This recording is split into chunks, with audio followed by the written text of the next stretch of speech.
everyone. I am here tonight with Mr. Anthony McKissic. He's up in Baltimore, Maryland. My name is Sophia. I'm down here in Atlanta, Georgia, coming at you from visitblackhistory.com. Visitblackhistory.com is dedicated to looking at different ways to learn about our history through public space. And my good guy, Anthony McKissic, makes very great use of public space in and out of Baltimore, Maryland. We're going to talk about some of the exhibits that he has put on in the past, and then, of course, an exhibit that he has coming up here this week. This is the week of July 10th, 2021. His exhibit is taking place tomorrow, Friday the 15th. On Pennsylvania Avenue in Washington, D.C., but we will get to all of that. Florida Avenue. Oh, okay. Florida Avenue, yes. 1010 Florida Avenue. 1010 Florida Avenue, Friday, July 15th, 2021. Really tomorrow, Thursday and Friday, yes, sir. Okay. Yep. 3-day venture. All right. Well, I'm going to get all the specifics here shortly, but the reason why I wanted to tap into Tony is because he does a mesmerizing job of visually interpreting his experiences living and growing up in Southern Maryland, Chattanooga, Tennessee, Washington, D.C. He's produced a number of exhibits. One of those is called Backyard Ritual, that was produced in 2016. Again, that was a full interpretation of his experiences growing up and living in Maryland, as well as in Tennessee and D.C. Going back to 2009, he did a study in Cuba and was able to produce a photo series called Diaspora at a Glance, focus on Cuba. In 2015, as Baltimore was responding to the Freddie Gray case, he collected a number of images in the streets of Baltimore to articulate the response that was given to the civil unrest in the city at that time. That was published in the Washington Post. In addition to being published in the Washington Post, he's also have had features in the Baltimore City paper. He did a series on Snap City, which focuses on Baltimore's skate culture. And then in addition to Baltimore skate culture, he's also done a full photo series on the Chateau nightclub, which is a major hand dancing institution in Washington, D.C. In 2015, the Washington Post magazine published a series on his hand dance photo collection in their magazine. And that's really just scraping the surface of all of the work that Mr. McKissic has done, in addition to teaching in public schools. And I really want to talk to you about how you use your work to influence the future. So, without further ado, Mr. McKissic, thank you for joining us today. Thank you, sir. Thank you, sir. Yes, you are so welcome. Tony, that right there, did you just hear the little sound that came through? Sound like some trumpets or some horns. Exactly. And the reason I pressed that button is I'm working with a new device here. I have something called the PodTrack P4 by Zoom. And the reason I say that to you is because I have had an opportunity to evolve with you as a historian. I have evolved working alongside you, observing your work, being inspired by your work. So it's just real natural for me to connect with you tonight to talk about, some of the stuff that I've had the opportunity to, see and experience with you, in addition to all the other magical stuff that you got going on. So I guess a good place to start, Tony, is just, tell me about who you are today, like being in the pandemic, post COVID-19, hysteria in the United States and across the world. Who is Anthony McKissic in this day and time? I think I'm pretty much a multimedia artist whose focus is giving voice to marginalized people, specifically African Americans and African people within the diaspora, meaning those people who are the descendants of those who survived the Middle Passage. And I use whatever medium is at hand to tell those stories. So I would consider myself a multimedia artist whose main focus is to tell the stories that are usually not unfolding in mainstream culture. Okay. And have you done any work in recent months within the past year specifically that really illustrates this particular moment in time? And if so, yeah, what are those projects? Mm-hmm. I'm still working with the theme Backyard Ritual. I'm still exploring that. That again is the title for the show that's coming up this week. It's still the Backyard Ritual. Some of the same pieces are in the exhibit, but we've expanded it a little further.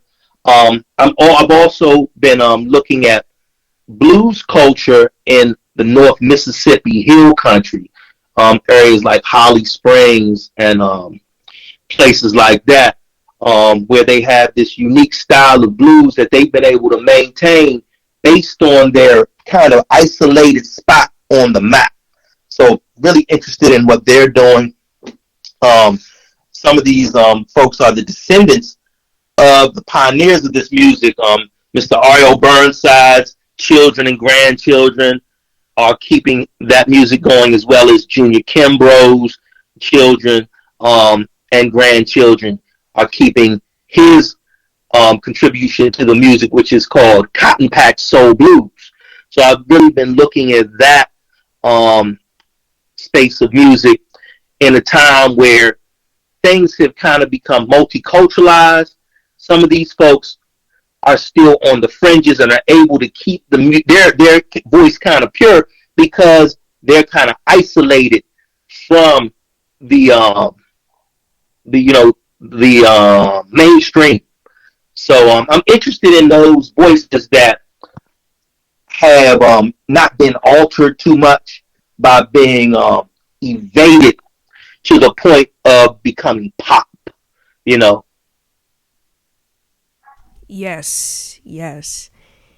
And, in today's world where we are so connected, particularly, through the internet and other technology, I feel like we are more so moving in a global world at this time.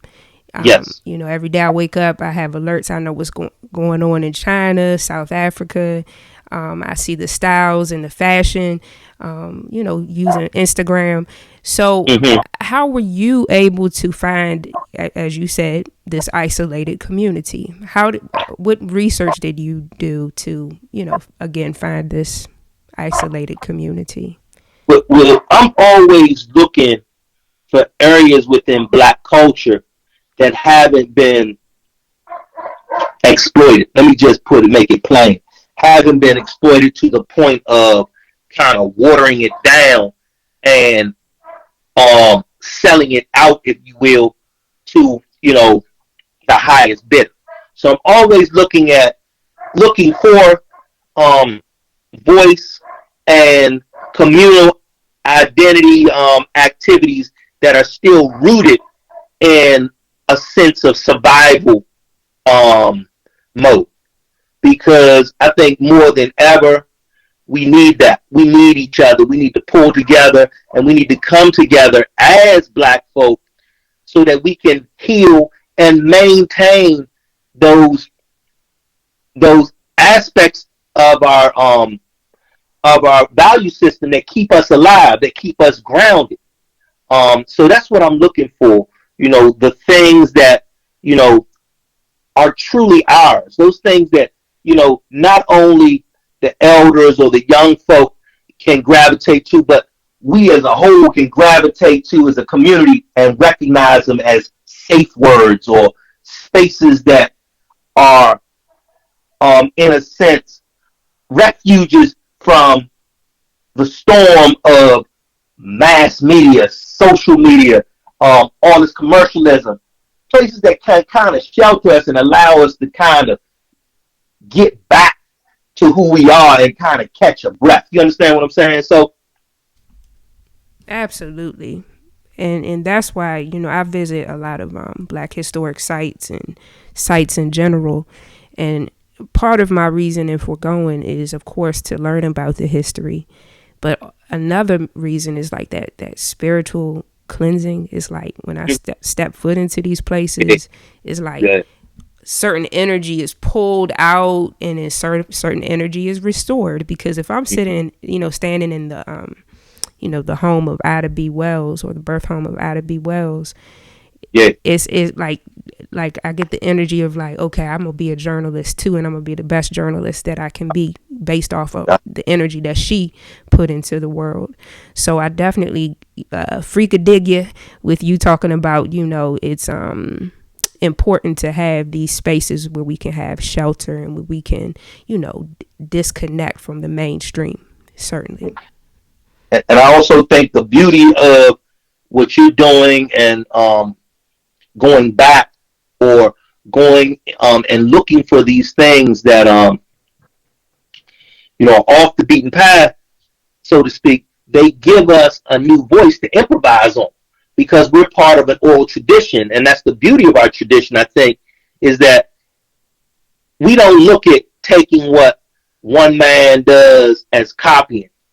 We look at it as kind of like call and recall, if I might say, where you may do something, and me looking at what you're doing and say, look, I'm gonna take some of that and add it to my repertoire is not looked at copying. It's looked at kind of like it's paying it forward and taking what you have kind of like maybe started upon and just remixing it in a way and sharing and in a way that you may be able to take it back and remix it again.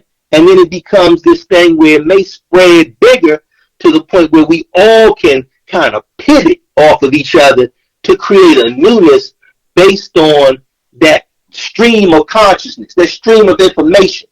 So you're not copying, because that's not our tradition, but our tradition is always to assist and give a pass to the next man so that they can take it and rework it and then maybe pass it back to us so that the ball keeps on moving and that life force keeps on generating within our communities, in almost like a life-saving manner, but also in a mental health space that kind of allows us to breathe and relate and see things from a vantage point that lets us know that things are okay with us, irregardless of the world around us and what they're going through. Just like any other culture, That makes sense. So Yeah, for sure. And I love how you brought up the mental health and being confident in yourself. yeah, I was just reading today. I was just reading about Cameroon's education system, and this is just one perspective.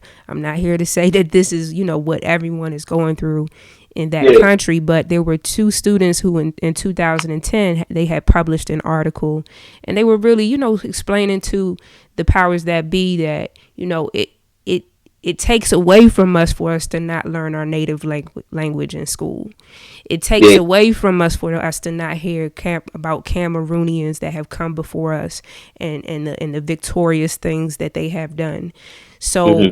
I definitely understand how art and history and just using those mediums to help with your mental health and to restore confidence in yourself and your community. I can see how that's very important for sure. Almost like the Sankofa concept, which always encourages you to look back in order to go forward. So, yeah, Right. So that brings me, to one of the main questions I wanted to, present to you tonight, in which I just want to know, like, why is learning, about a Jacob Lawrence, an Augusta Savage, a Gordon Parks, a Romare Bearden, why mm-hmm. why is it important why do you feel like okay, let me say, not important. What value can people get from learning about, Black artists of yesterday as well as today? I think one of the main important takeaways is that these folks were creating during a time where the resources weren't available. So you look at a Romare Bearden who used collage as his main medium to create these wonderful narratives. That kind of is an invitation to create, because those tools of collage are readily available. All you need is glue, scissors, and some colored paper or some magazines, whatever, and you can make art. Not saying that it's easy, but you have the tools to make stories right at your fingertips in magazines, newspapers, colored pieces of, castaway material. So with Bearden, that ability to create based on the things that are around us, similar to the quilt makers and people like that, kind of like is an encouraging step into the art making process, because you don't need to spend a lot of money. Jacob Lawrence, he used pretty much poster paint, cheap paint, to make his stories. He used tempera paint and things of that nature to work off of. And that, again, gives us an invitation that is accessible. You know what I mean? So those two artists, with their works, almost shines a light on the fact that we don't need a lot of money. We don't need a whole bunch of resources. We just need what we have at our, at our fingertips to get it started. You know what I mean? Absolutely, so they yes. Mm-hmm. take away the fact that art is for the privileged or for the wealthy. It's not, because the materials that Jacob Lawrence used, you can get tempera paint or poster paint at the dollar store or Target or somewhere like that. Romare Bearden's medium is all around us. Paper, newspapers, magazines, things of that nature.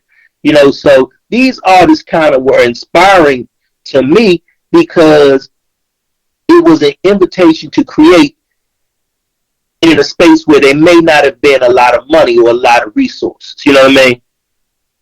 Absolutely, yes. Yeah.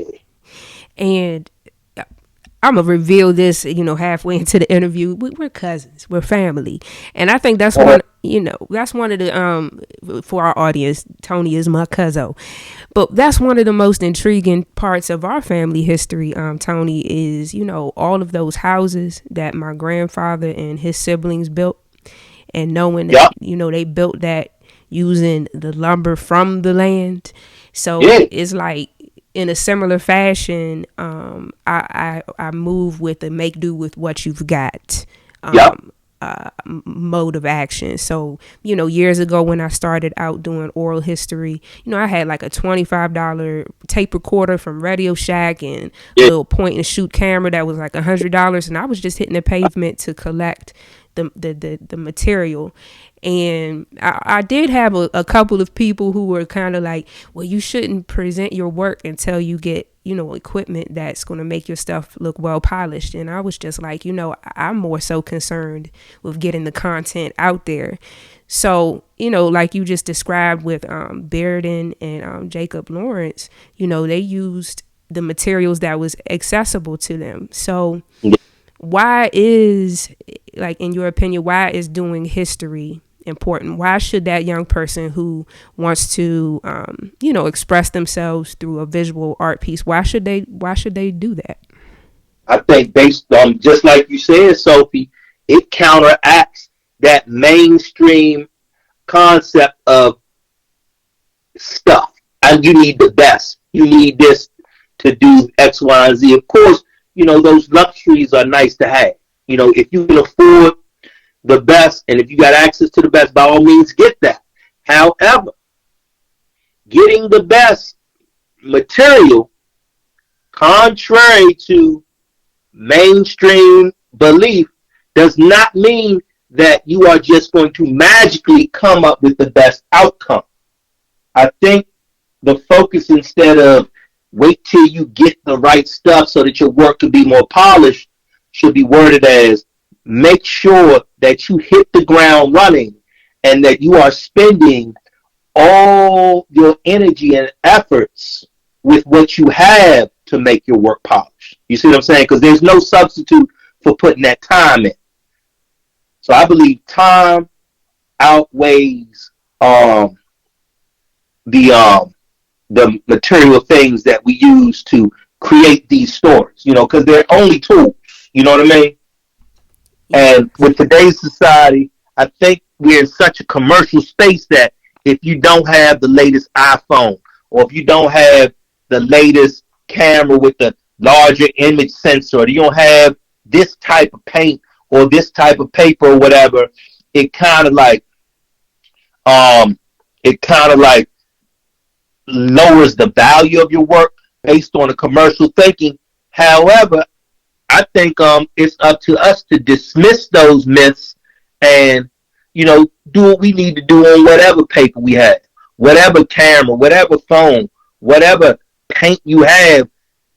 Let your spirit kind of overtake the medium and allow your spirit to transform whatever tool you're using into a magical kind of like propelling thing that pushes beyond physicality and, like you said, so be into a spiritual realm, so that when folks are looking at it, they don't even get caught up in the medium. They get caught up in the force and the intention of what you are doing based on the sincerity within your motive. You know what I mean? Yes. And I think we've gotten away from that because, people kind of substitute time spent in hard work with quote unquote working smarter. But I think working smarter is also working harder. I don't think there's a substitute for hard work and time spent and continually pushing forward until you kind of fall out or pass out. I think that's how you get good, or you get great, or you get good work or great work, is by constantly working. And I don't think there's a device out there that can compete with that. You know what I mean? Mm-hmm. Yeah. I'll say what has, in most cases, pushed me to go back and retool some things and analyze at my approach to my work is the ultimate no. When I pitch for certain things or apply for certain contracts and I get the no, that's when I go back to the drawing board and I reimagine my approach, and it has led me to some very interesting places in life. Yeah.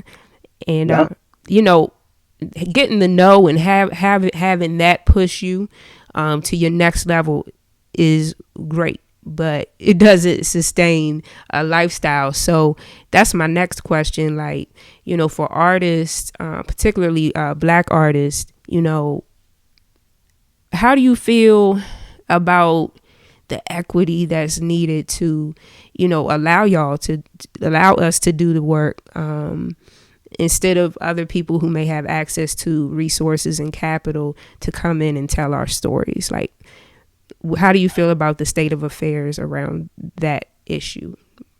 I think, and I tell my students, and I tell a lot of folks who ask me, for advice in terms of becoming, a professional artist, whatever that means.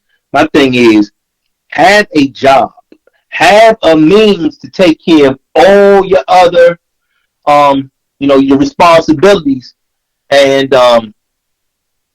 allow yourself a space to kind of relax, so that you got your bills paid, you got food in your refrigerator, you have shelter, and then from there you can create. Spend the rest of your time creating. So if you got a job and you get off at 5 o'clock, use from 6 o'clock until 12 o'clock or however long you're going to spend in entertaining yourself with TV or whatever. Use that time entertaining yourself with your work. So my thing is put the work in and allow the work to be the primary focus of why you do what you do, and allow your job and allow the things that you do to maintain yourself to give you that space so that you can create all that. I want to be an artist, a full-time artist. That's good, well and good, but if you can't eat or if you can't pay your bills, I don't see how you're going to be an artist and how you're going to have that mind space to create. So you got to do a lot of preparation first, I believe, and plan. So we got to be mature about the thing and say, okay, this is what I need to do. Okay, this is what I've chosen to do. So therefore, we have to go back to the drawing board and say, look, what do I need to do so that that choice that I've made can happen for me? You know what I mean? So if I can do something, it takes me back to a young lady that was a good friend of my daughter's when she was in college. She was heavily into fashion, but she chose to be a nurse because she was like, I can already sew. I know how to make patterns. However, nursing is going to give me that space so that I can create in a way that I'm not stressing what I love. You know what I mean? Mm-hmm.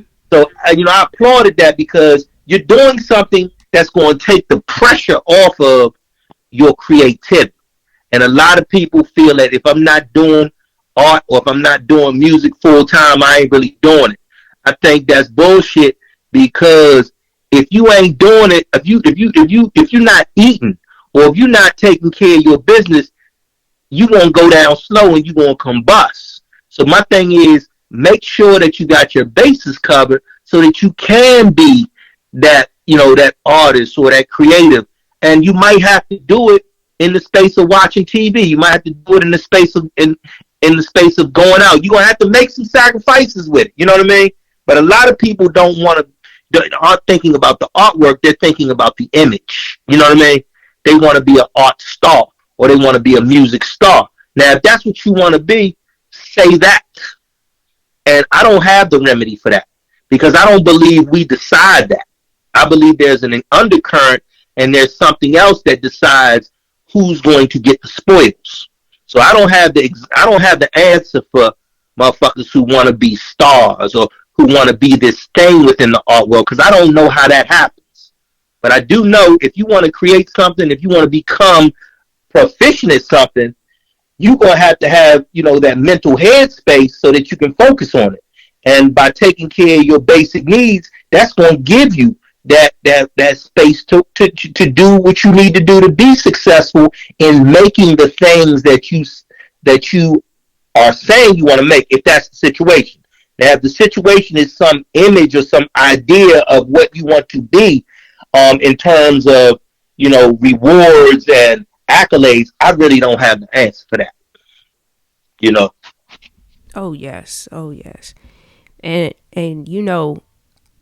that's again looking at history. That's why I really appreciate like Zora Neale Hurston. Like I love Zora Neale Hurston, the art, but Zora Neale Hurston, the person who fundraised to and took on different opportunities to be able to pay to do her art.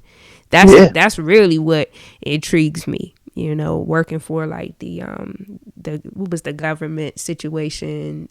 She was an anthropologist during the writers.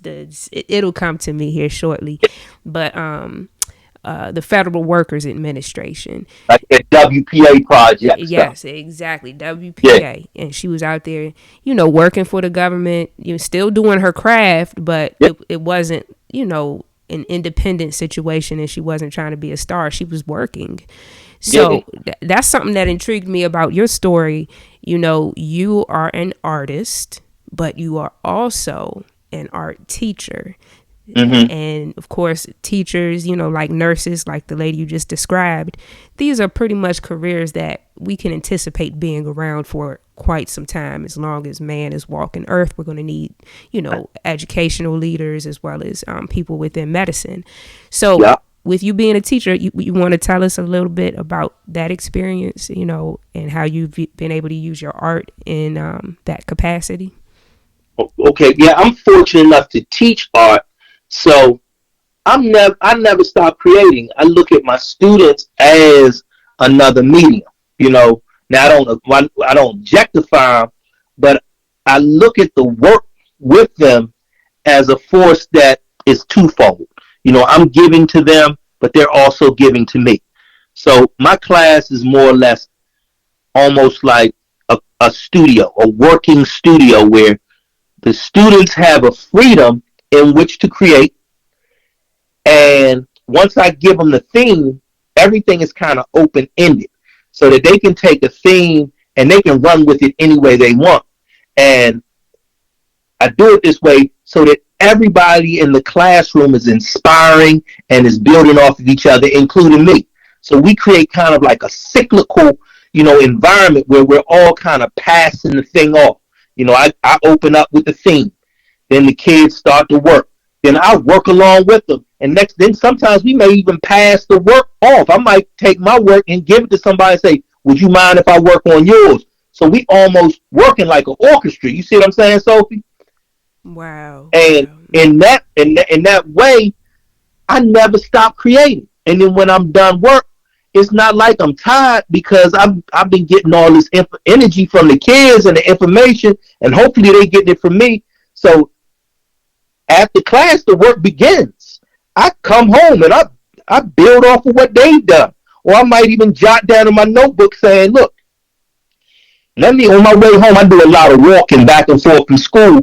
I might be like, look, let me try to find this on my way home because the kid brought that to school. I need to find that too or something like that because I want to improvise off of that theme that child left with me, And in some cases, the children, they'll come back to school and I say, man, you see me working on something. They're like, yeah, Mr. McKissic, I saw you doing it, so I wanted to do it. So it becomes almost like a springboard, or not a springboard, a soundboard of sorts, where the classroom becomes this space where we're all just vibing off each other creatively in a structured but loose environment that's loose enough for us to get our own thing off, and also for us to kind of like be free enough where we're not covetous.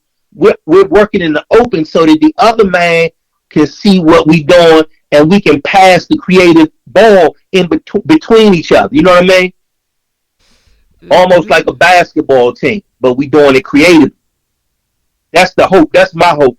So, even though I'm a teacher, I have the privilege of being an art teacher, which allows me to delve into my creativity in a different way for like 6 hours, which, whereas, that's just juicing me up for when I come home, so I'm always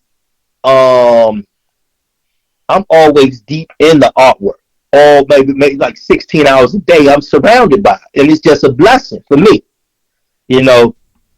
So, I encourage folks, who want to do this thing, teach, get into teaching, because that's going to allow you to expand on your creativity in a way that's going to help another person, but you're also going to get that energy back.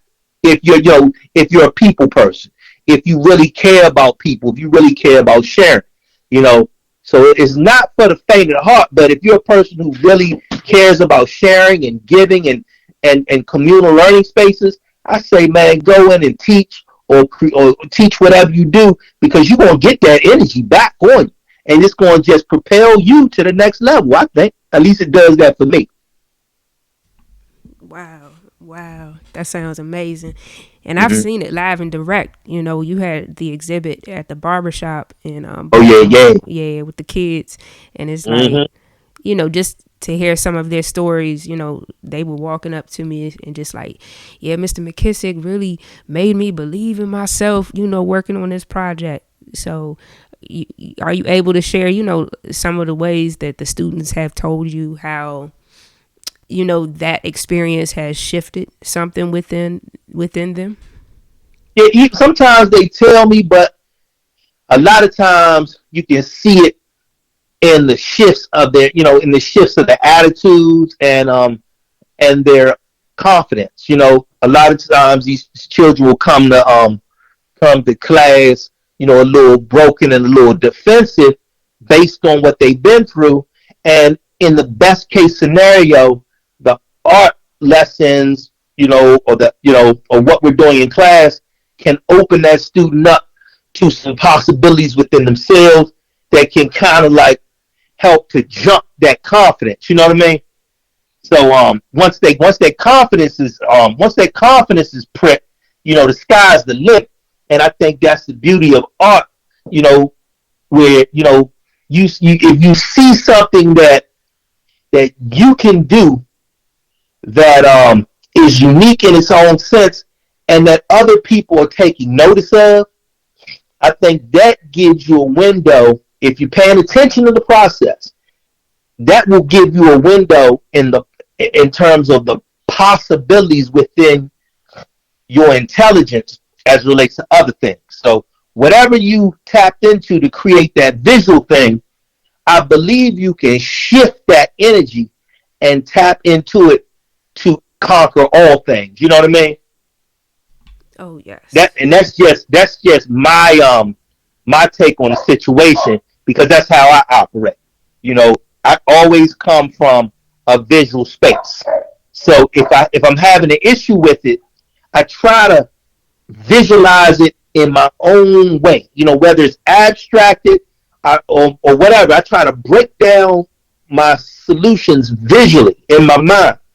And if I can do that, that'll allow me to interpret them in ways in which are more conventional. You see what I'm saying, Sophie? Mm-hmm. So I think the artist is at an advantage, or the creative is at an advantage, because if you can create on a paradigm that is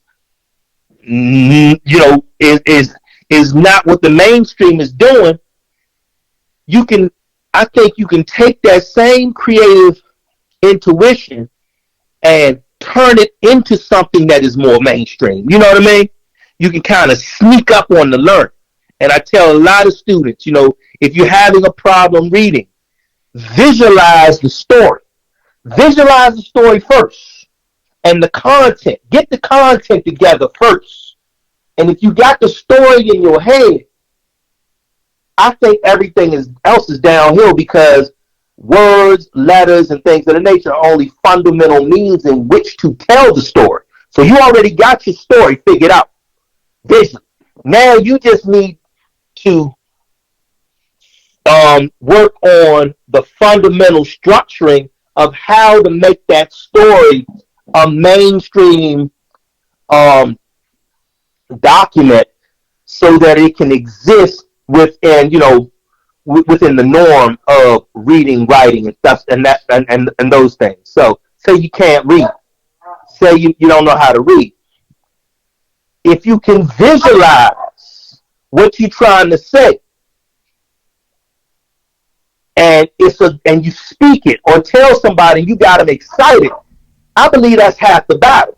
Because I know several people who can write flawlessly, grammatically, structurally, their writing is flawless.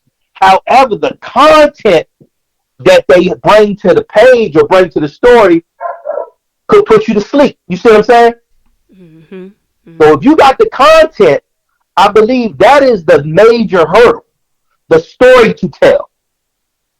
And all you got to do is work on the fundamentals. I would much rather have the content first than the fundamentals, because everybody, 98, 89% of people can write or produce a sentence or a paragraph. But there are only a few people who can ignite that sentence or ignite that paragraph in a way that it sparks an inspiring flicker into another human being that makes them see a possibility that never existed before. And that only comes from the creative space. You know what I mean? So, Octavia Butler is not Octavia Butler because she has good sentence structure or she understands subject-verb agreement. She is that thing because of that little burning creative light that shines within her. You know, so the fundamental thing is easy because that's just practice. But the telling of the situation in the way in which you see it, you know, that's the thing. You know what I mean? Just like visual art, you know, knowing how to draw something perfectly, you can develop those skills. But to create narratives and visual stories that never existed, that no one could have fathomed before you, that's coming from a different space. You know what I mean? You know what I'm saying? Mm-hmm. So if you got the story within you already and you can visualize it, now you just got to figure out how do I structure it in a way so that it's told. And that's where I believe the art, that's the power of the art. If you can see something that no one else could fathom, you know, then you got something there. You just got to figure out how to structure it because you already got it in you. You know what I mean? Yeah. So the idea is more important than the functionality because you can figure out how to format. Somebody can help you do that. You know what I mean? Just think about how many musicians have composed and wrote stuff who don't know how to read music. Mm-hmm. You know, think about Jimi Hendrix. He didn't know how to read music. He didn't know nothing about that. But he had these ideas inside of his head and inside of his spirit so that when he approached the guitar, all he had to do was kind of like get a little bit of the fundamentals, and then I believe that drive that was in him caused him to push ahead and get exactly what he needed to get that message across. You see what I'm saying? Mm-hmm. So some people can do what's expected. You know, most people, not most, but a lot of people can do what's expected. But very few people can pull from that realm that no one has ever seen before or heard before and become a so-called original. You know, or can take things that exist and reframe them in a way that makes it look as if you are an original and keep doing it to the point where you never get bored with yourself because you're always making things and you're always turning things into something else. That is the aim of the artist to so that your life becomes this thing that is always a work in progress. You feel me? Mm-hmm. As opposed to just being an everyday citizen who goes to work, comes home, eats dinner, goes to bed, fucks, do whatever they got to do, and then does it over again. The artist is always seeing possibilities within the frailty of life. You know what I mean? And that's the beauty of it. It allows you to push through, the limits of life. That creative space gives you an opportunity to perceive a possibility in some cases where there is no possibility. You know what I mean? Wow. And that's the beauty of it. If you can see things that are unique to you and you can improvise on those things that you're already seeing, and you can see possibilities that are within you, the possibilities are endless. Say you get stricken with cancer, you get stricken with something like that, or whatever you get stricken with, that thing that's inside of you can take that situation that is limiting you and open up a whole new portal where you can see a whole new thing that can make you grateful and thankful that you even in that situation that it would be so dire to a person who can't see possibility. That makes sense? Mm-hmm. Yeah, so that's what the art for me is about, and I think that's at the highest level. I think that's what the art is about. It frees us. It frees us from the limits of the flesh. From our fallibility. Because we all gonna get old. We all got to succumb to something. But that flickering light, that creative light inside of you, can always shine. And show you little ways out of suffering, show you little ways out of the doldrums. And that's what it's about. So, and I think that's what it was about for our ancestors, and for those folks who came before us, because those were some bleak times. Yes. That they had to endure. Absolutely.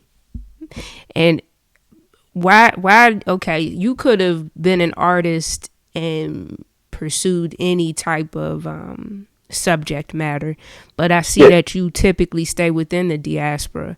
When did you get that calling, and why have you chosen to articulate and illustrate that narrative? I think, Sophie, go back to our to our grandparents, our parents, our aunts and uncles, coming from Southern Maryland, and the way that they always kind of improvised and always created and pulled together, and even in impoverished situations, I can't remember seeing nobody kind of like too downtrodden. I mean, we always seem to pull together and always seem to make a way. I think about Uncle your grandfather, Uncle John, Uncle Bud, Aunt Thelma, cousin Sylvia, Dale, rolling down in Brandywine. I mean, down in Dog Patch.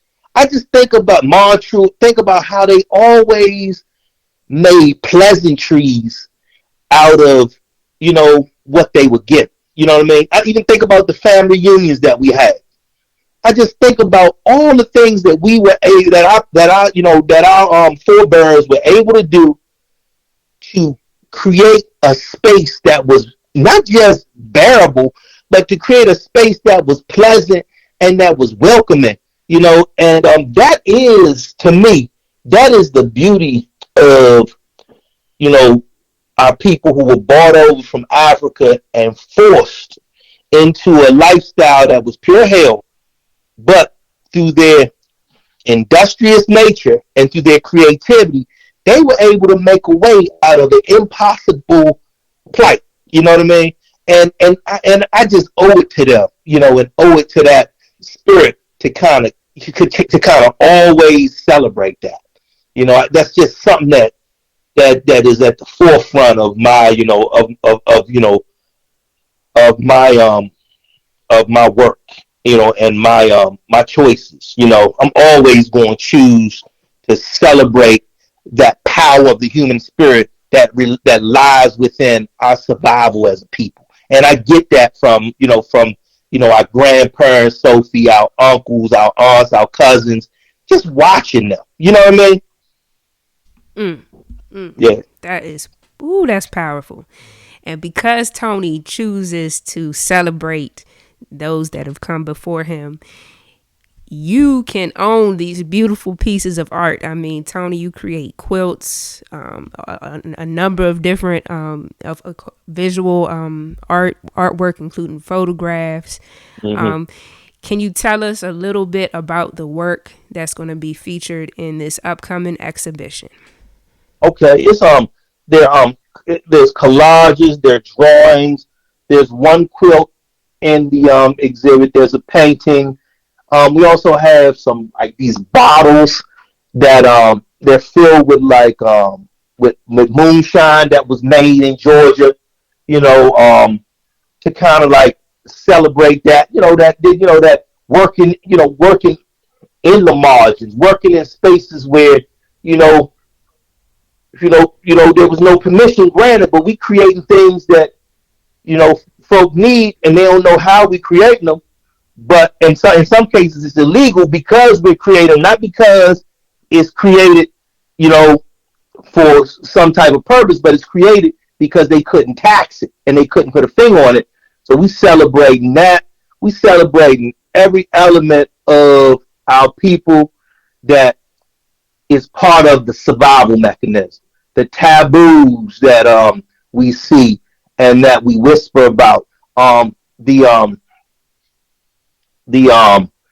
the extended family and community constructs that allow us to rejoice together. All that's in the exhibit. All that shit is there, and it's just a celebration of Black folk and a celebration of humanity. But it's not just for Black folk; it's for whoever loves people to come in and celebrate with us. But the main focus is African American people and the tools that we have developed and the unspoken innuendos that we have that allow us to recollect on such a rich past and to build on that. So it's all about celebrating our lives, the lives that made our lives possible, and also a continual effort to constantly create a space that takes care of us and to create a space that also welcomes every element that we have, be it positive, negative, or whatever. We need to embrace all that stuff and look at it and hash it out and flesh it out and question and examine it. You know what I mean? So that's what the work is really about. It's just a celebration of the community. Oh, wow. That's powerful. And the address is for this upcoming exhibition and the dates. Give me all of the details, the name of it and all that good stuff. Mm-hmm. It's the gallery is called 1010. It's at 1010 Florida Avenue, Northeast Washington, D.C. The proprietor is Christopher Utley. He's a young brother from D.C. trying to make inroads into the art world. And I love what he's doing because, he's trying to celebrate artwork that is about our culture and is about our people and is unapologetic. And he's unapologetic in what he's doing. The dates are tomorrow, which is the 15th. Yes, so all day, the 15th. Mm-hmm. Thursday, the 15th, from 7 to 10. Then Friday, it's going to be from 7 until Friday. Going to be like a little celebration. We're going to go until, we feel we've exhausted ourselves. And then Saturday is going to be the closing. Yeah, so you got 3 days in which to see the work and celebrate with us. Okay. Are y'all tapped in digitally? So for those who are unable to make it out? Mm-hmm.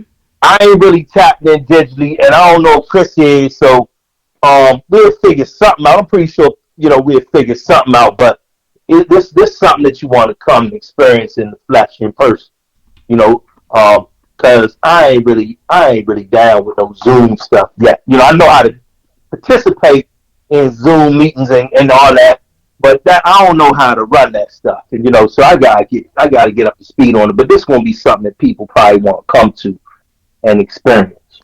Okay, and if they are unable to make it to this particular event, how would they stay up to date with everything that you have going on? I got Facebook, but I ain't really on it right now, and I ain't on Instagram. I'm trying to take a hiatus from that shit, So I guess they gonna have to stay up to date, by. Okay, I don't know the answer to that one, man. Maybe you can help me. I just communicate with you, and then you just put it out from time to time with people like yourself. I'll just let know what I'm doing, and they might just post it. Cause I ain't really fucking with Facebook and Instagram and all that shit right now. Hey, I totally respect it and understand it, and definitely you would help distribute that information to the people. Yes. As an artist, you reserve the right to be in relationship with us however you choose. Mm-hmm. Because I'm tapped into people who do it. I just ain't trying to do it right now. I'll do it again probably, but just right now I'm taking a little break from all that. Hey, ain't nothing wrong with that at all.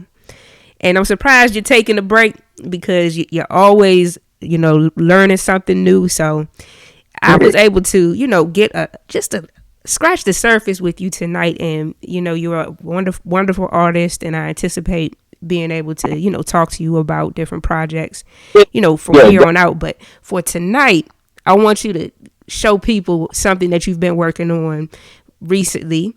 Your guitar playing. I would love for you to close us out with a little something. Can you do that for us, Tony, to let people know that not only have I seen him become a skater, like he was skating on 4 wheels in Richmond, Virginia, hand dancing, riding a motorcycle. Like you learned a lot of stuff in just like the past 5 to 10 years. He's also picked up the guitar within the past 3 years and has kind of, really perfected it in a way. Plus DJing, it's you got a lot. I don't see where you stop. So I want to stop here tonight with our conversation again, just by having you close us out with a little jam and any final words that you may have. Cool. Let me see if I can do something because I'm just starting. But here we go. Okay. This piece called "Jump on the Line."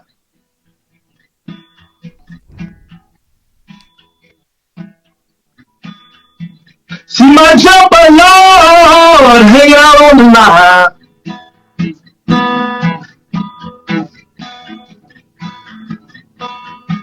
See my jumper, Lord, hanging out on the line.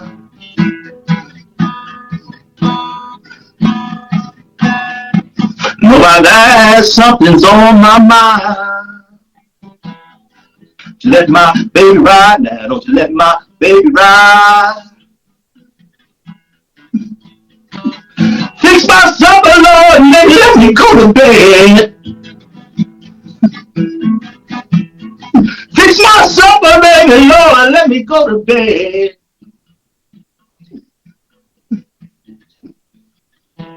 This white lightning and gone to my head.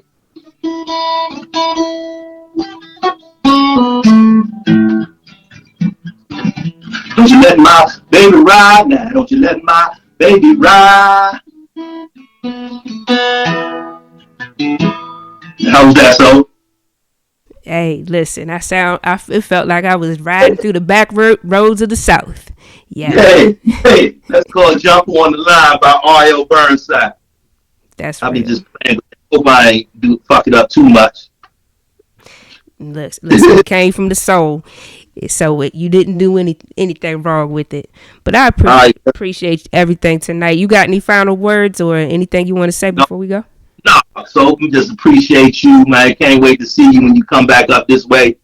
And it's always a good time when I'm with you, cuz. Absolutely. We're going to connect real soon, baby. Enjoy your show this weekend. I'm going to go ahead and close this thing on out. Hold on. Bye-bye.